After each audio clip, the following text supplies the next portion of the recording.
to another edition of Cooking with Cletus.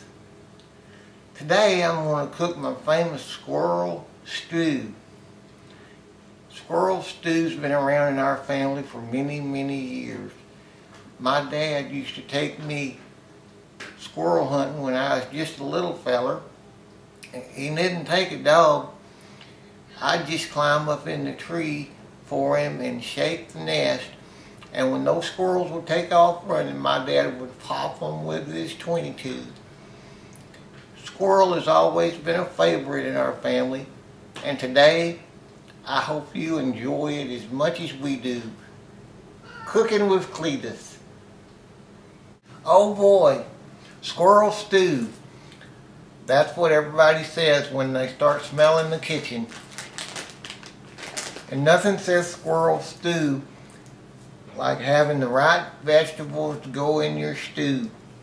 Here we have a perfectly good onion that's going in. And here we have two varieties of potatoes, your red potato and your basic russet potato.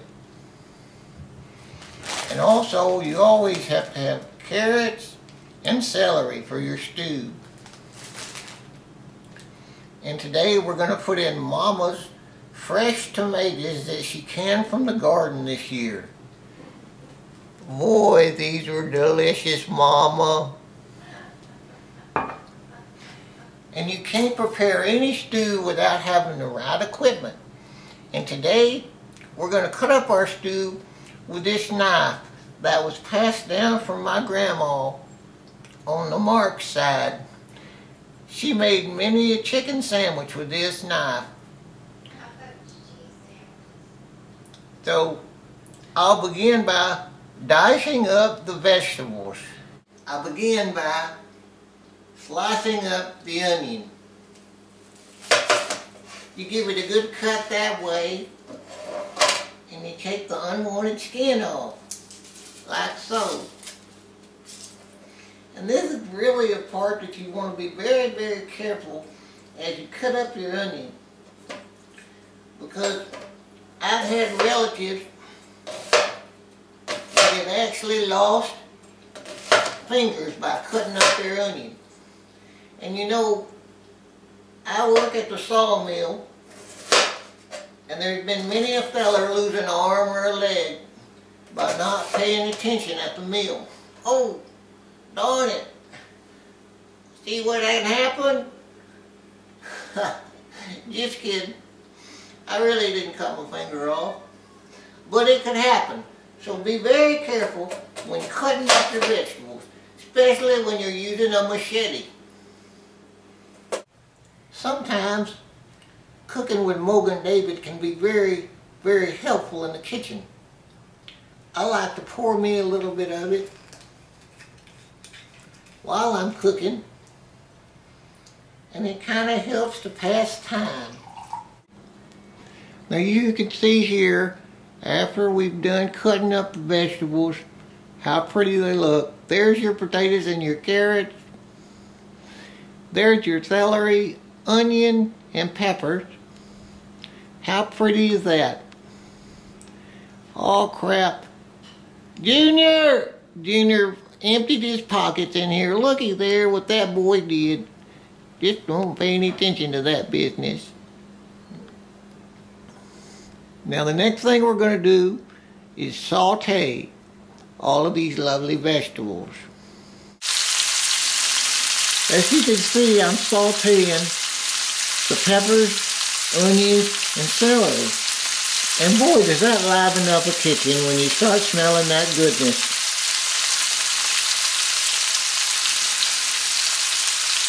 Then in this other pot, I'm going to flour the squirrel and begin sauteing it soon.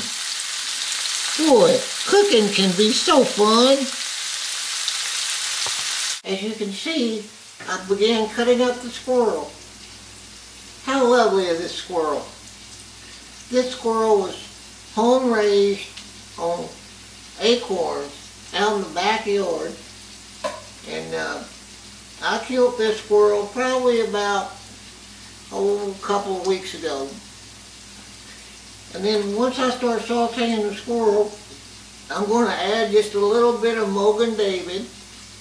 And Mogan David is one of the finest wines you'll find, and it'll add a tremendous amount of flavor and tenderizing power to the squirrel meat.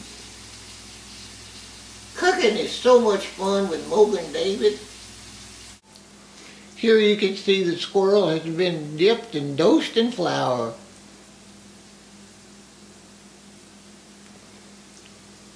And here you can see the potatoes and the carrots just waiting to be put in the stew to simmer.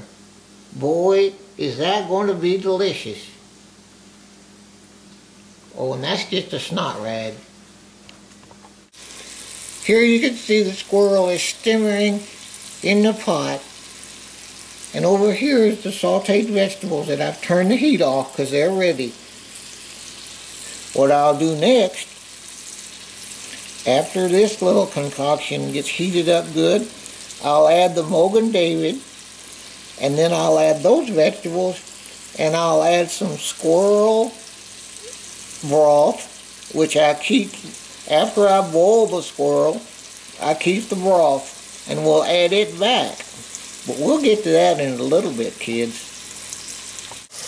Now you can see that the squirrel is cooking very well. And to that, I'll add some Cavender's all-purpose Greek seasoning. And then I'll add some minced garlic. And then once that's ready, the Mogan David, and then I'll add this business. I've added the tomato, the Mogan David, and some squirrel broth, and we've got a good boil going. Now I'm getting ready to add the vegetables. Now you can see that the stew is done very well. All that has to do is cook for just a little while. Probably about, it needs to just simmer on very low for about 2 hours and it'll be ready to eat. You see, cooking on a day like this is very pleasurable because as you can see, we're socked in here with lots of snow, and it's very, very difficult to get outside and do anything. I went out there the other day to work on the mailbox a little bit, and it about froze my fingers off. So cooking can be very enjoyable on a day like this. My oh my, it's such a beautiful day though. I sure am happy that you joined me today for Cooking with Cletus. Next time we're going to be fixing deer dumplings, so I hope you'll join me.